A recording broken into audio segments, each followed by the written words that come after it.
Well, Danny Sullivan, I've seen you in many great races here at the Indianapolis Motor Speedway, and things have settled down here just a little bit, but boy, there for a while, we were having some great competition on this track.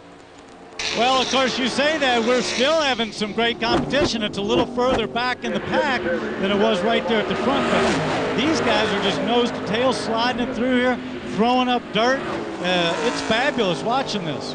Uh-oh, Kyle Petty. And he takes out Sterling Marlin. And Mark Martin somehow gets by, and Kyle's going in the wall head on. Oh, terrific impact for Kyle Petty. Boy, that was a big hit. Crashes in turn 4. It comes as the field was coming down to complete lap number 38. Heavy contact with the wall on the outside by Kyle Petty. He slid across the track and hit Sterling Marlin, and then terrific head-on impact with the inside wall. There is Sterling Marlin's battered machine. And Sterling is moving around. Big. Let's take a look from our turn 1 camera as to what happened as Petty. Exactly the same thing as Jeff Gordon just lost the air in the right front tire. And Sterling Marlin had no place to go. And look at Mark Martin. How he gets by is beyond me. But now Kyle's car, the accelerator I think is hung. He has no brakes. And bam, into the inside wall almost head on. And from another angle on our camera from the tower terrace, the car just shoots straight to the wall. You guys, I agree with you. That looked like something went down like a tire, and I wonder if that's coming from just all the stuff we're seeing, all the grass, if it's pulling up any gravel off this track, that they're having a tire problem with punctures.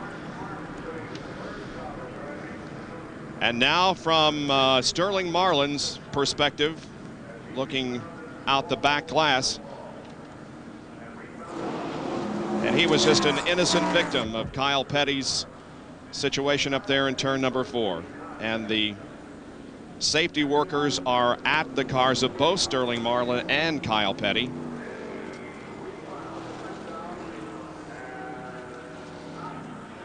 NASCAR officials are talking to Kyle. Pit road, of course, is closed. That's exactly where the accident has occurred, at the entrance to the pit area. So we'll return to the Brickyard 400 after this message and a word from our ABC stations. A turn 4 crash has slowed the Brickyard 400 here at the Indianapolis Motor Speedway. Kyle Petty and Sterling Marlin are the drivers involved. The cleanup goes on in the 4th turn as the field has been unable to make pit stops because the cars have come to a rest at the entrance to pit road at the north end of the racetrack. Let's take a look at a couple of more angles and replays of this crash, which looks very, very bad. Kyle Petty, the 42 car. The car just all of a sudden goes straight like the right front tire lost air, slams the outside wall, and then I think he gets knocked out there. Sterling Marlin comes along, hits him again because the car is awfully fast now, so Kyle is not hitting the brakes. He's not slowing the car down. The car is going on its own, and it looks like the throttle's on because it goes to that wall with so much force. You would have thought that the first lick would have stopped the car, but he still had a tremendous amount of force when he hit the second time. From another angle now, the car just does not turn. At the apex of turn number 4, the car continues straight. That's Johnny Benson, the leader of the race, ahead. And right there, the car just does not turn. And Petty at this point is along for the ride. He's a rider. And he's locked up, but look, he gets hit here. Now it'll turn him back right again. He goes in here and takes a pretty good lick on this next one. Watch here, he's going to go up, hits the wall again. And boy, turns it around. Mark Martin just gets through. And then, like you say, Benny, he doesn't slow down at all for that inside wall. Yeah, I think the throttle is hung on that car.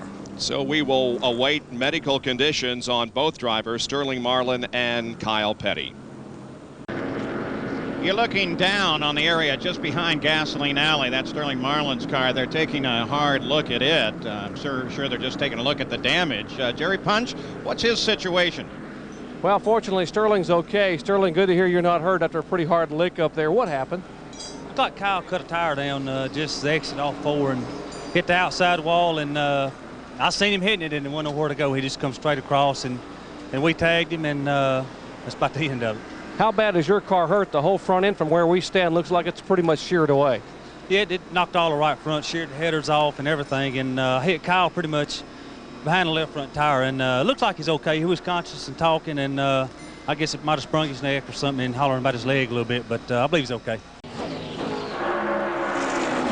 Let's go to the medical compound here at the Indianapolis Motor Speedway and get an update on the condition of Kyle Petty. Jerry Punch. Dr. Henry Bach, director of the Hannah Emergency Medical Center. And Hank, what's the status on Kyle Petty?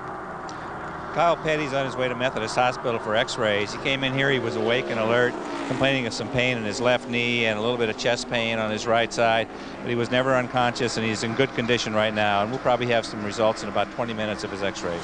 Thank you very much, Dr. Henry Bach. And by the way, Richard and Linda Petty were up here, Kyle's parents. They got in the car to go to Methodist Hospital, but that is great news considering the ferociousness of that impact in his Pontiac. Indeed, Kyle hit hard 3 times, actually. The initial impact, and the car spun into the outside wall again, and then probably the worst collision was with the outside wall, or the inside wall, as the throttle apparently hung up on the car. But the good news is that Kyle Petty does not appear to be seriously injured. And the worst part about that was he was not able to brace himself that third blow because he was flopping around in the car. He had knocked himself silly. He might not have been unconscious, but he was not holding on and braced himself. So he really flung himself against those seat belts when he ran in the inside wall.